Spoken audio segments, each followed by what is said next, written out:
Good morning. Welcome to Mehta Digital Classes. Students, today we are going to start a new chapter from your history part, chapter number 5th. And our chapter is 1857, India's first freedom struggle. Okay student, let's start the chapter. तो इस chapter में हम लोग 1857 जो हमारे India का first freedom struggle था उसके बारे में डिटेल से स्टडी करेंगे। तो इस चैप्टर में जो हम टॉपिक्स पढ़ने वाले हैं तो उनको एक बार देख लेते हैं। Let's see. Causes of uprising, beginning of the uprising, spread of uprising, suppression of uprising, failure of after the uprising। मतलब ये जो स्ट्रगल स्टार्ट हुई थी फ्रीडम की, तो कॉजेज क्या थे इसके, किस वजह से हुई थी, और इसकी बिगनिंग के बारे में, फिर इसका स्प्रेड मतलब कैसे फैली ये जगह जगह पर, इसके बाद में किस तरह से ये ख़त्म भी हो गई और फेलियर कैसे हुई है, और इसके बाद में क्या हुआ उसके बारे में। लेकिन इसका ये जो आपका जो लास्ट जो टॉपिक है ये डिलीट हो चुका है आपके सिलेबस में से, तो इसको हम नहीं पढ़ने वाले हैं। ओके स्टूडेंट्स, तो आज जो हम पढ़ेंगे कॉजेज, इसका एक बेसिक इन्फॉर्मेशन पढ़ेंगे हम किसकी, 1857 जो हमारा फ्रीडम स्ट्रगल है इंडिया का। तो देखोगे हमने पीछे वाले चैप्टर में क्या पढ़ा था कि जो ईस्ट इंडिया कंपनी थी उसने क्या किया, रूल करना एक तरह से स्टार्ट कर दिया था, अपना पूरा सेटलमेंट जमा लिया था इंडिया में। ठीक है, तो धीरे धीरे लोगों में क्या होता जा रहा था, एक तरह से बगावत फैलती जा रही थी, क्योंकि इनकी जो पॉलिसीज़ वगैरह थी उससे इंडियंस बिल्कुल भी खुश नहीं थे।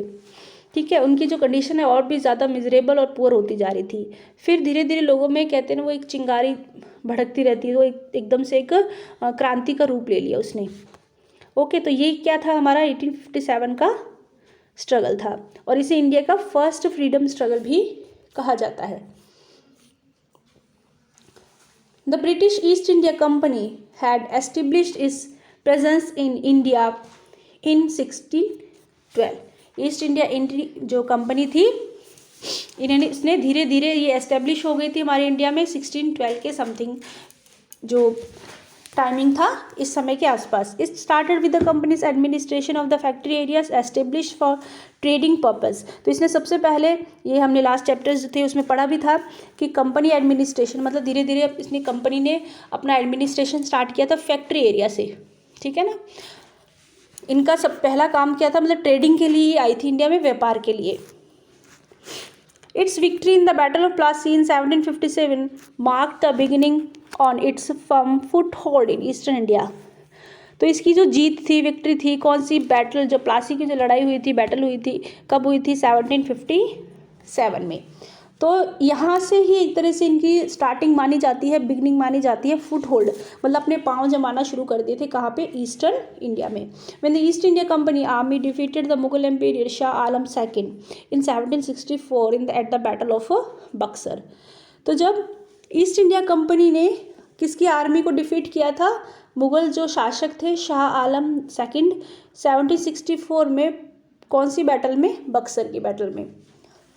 Its hold on the regions of Bihari, Bengal and Odisha was consolidated. After his defeat, the emperor granted the company the right to the collection of revenue in the provinces of Bengal।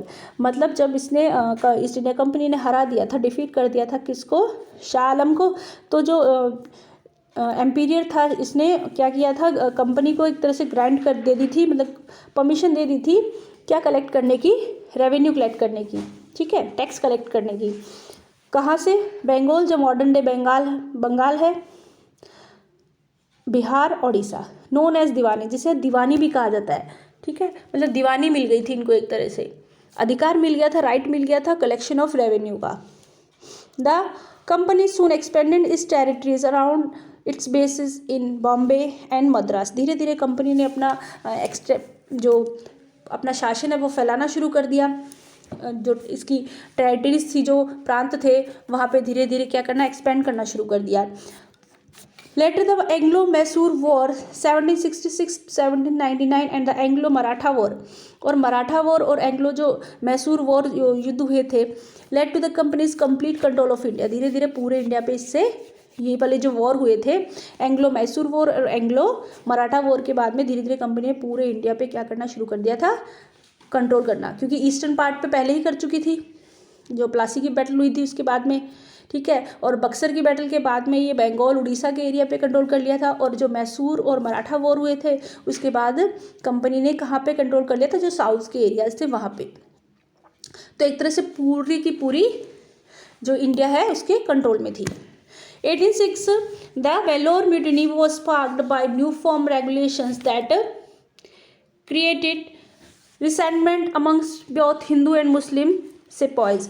मतलब धीरे धीरे लेकिन क्या हुआ, लोग जो थे हिंदू और मुस्लिम जो सोल्जर थे, सैनिक जो थे, उनमें धीरे धीरे क्या होने लगे, कुछ मतलब विद्रोह होने लग गया उनके मन में। धीरे धीरे वो खुश नहीं थे किससे, कंपनी की जो पॉलिसीज थी इन सब चीज़ों से।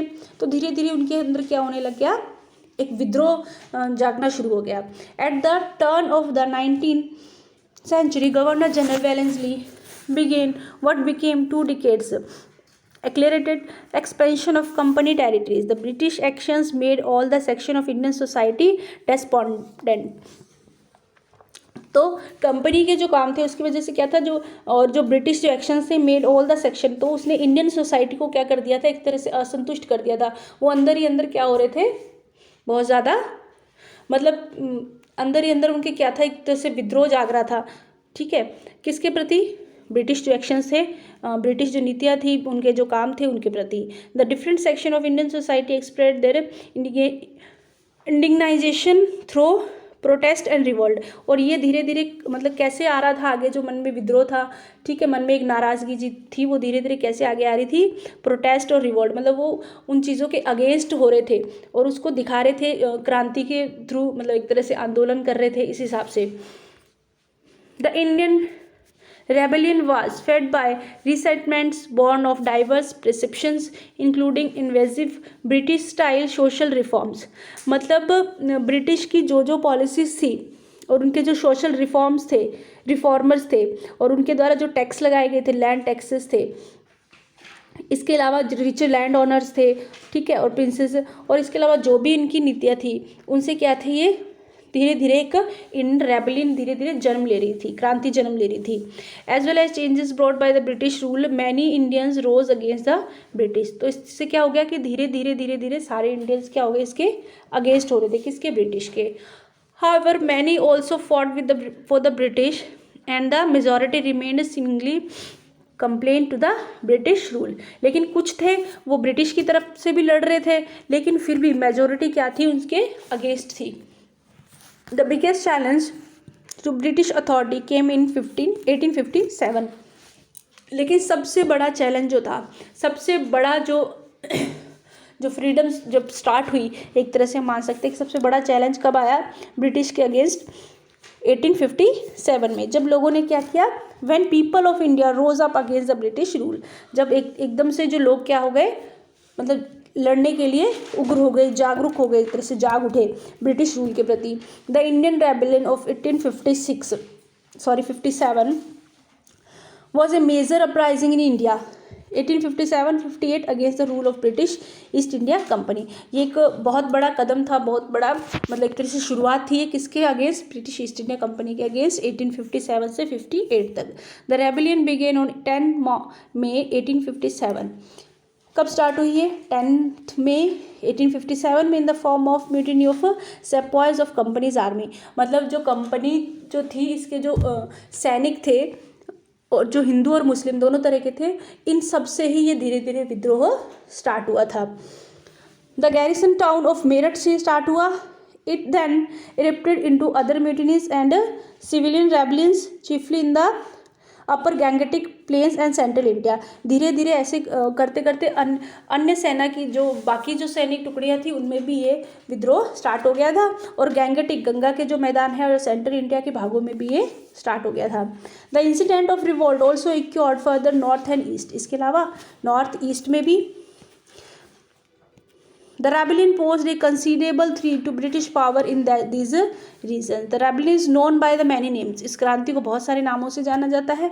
Included Sepoy Mutiny, जिसे सैनिक विद्रोह भी कहा जाता है, द इंडियन म्यूटिनी भी कहा जाता है, द ग्रेट रेबेलियन भी कहा जाता है, द रिवॉल्ट ऑफ 1857 भी नाम दिया गया, the Indian insurrection and the first war of independence. इसे पहला जो युद्ध भी कहा जा सकता है किसके लिए, आज़ादी के, the first war of independence. Okay students, तो आज हम ये टॉपिक है जो इतना ही पढ़ने वाले हैं, जो रिमेनिंग पार्ट है वो हम नेक्स्ट क्लास में करेंगे। और यस स्टूडेंट्स, आपका एग्ज़ाम जो है, आपका एग्ज़ाम 28 से स्टार्ट होने वाले हैं, ठीक है। सबसे पहले आप ही की क्लास का है, आई थिंक टाइम टेबल के अकॉर्डिंग 8th क्लास का SST का जो एग्ज़ाम है 28 को ही है। तो इसका जो पेपर होगा मैं आपको सेंड कर दूँगी, और आप सबको पेपर में जो भी क्वेश्चंस दिए होंगे वो सारे टोटल ऑल क्वेश्चंस अटैम्प्ट करने हैं आपको, ठीक है ना। तो इसके लिए आपको अच्छे से प्रिपरेशन करनी है। तो जो भी आपके सब्जेक्ट इसमें सिलेबस में जो चैप्टर्स आ रहे हैं आपके, तो वो आपको लर्न करने हैं। Okay students, thank you and have a nice day.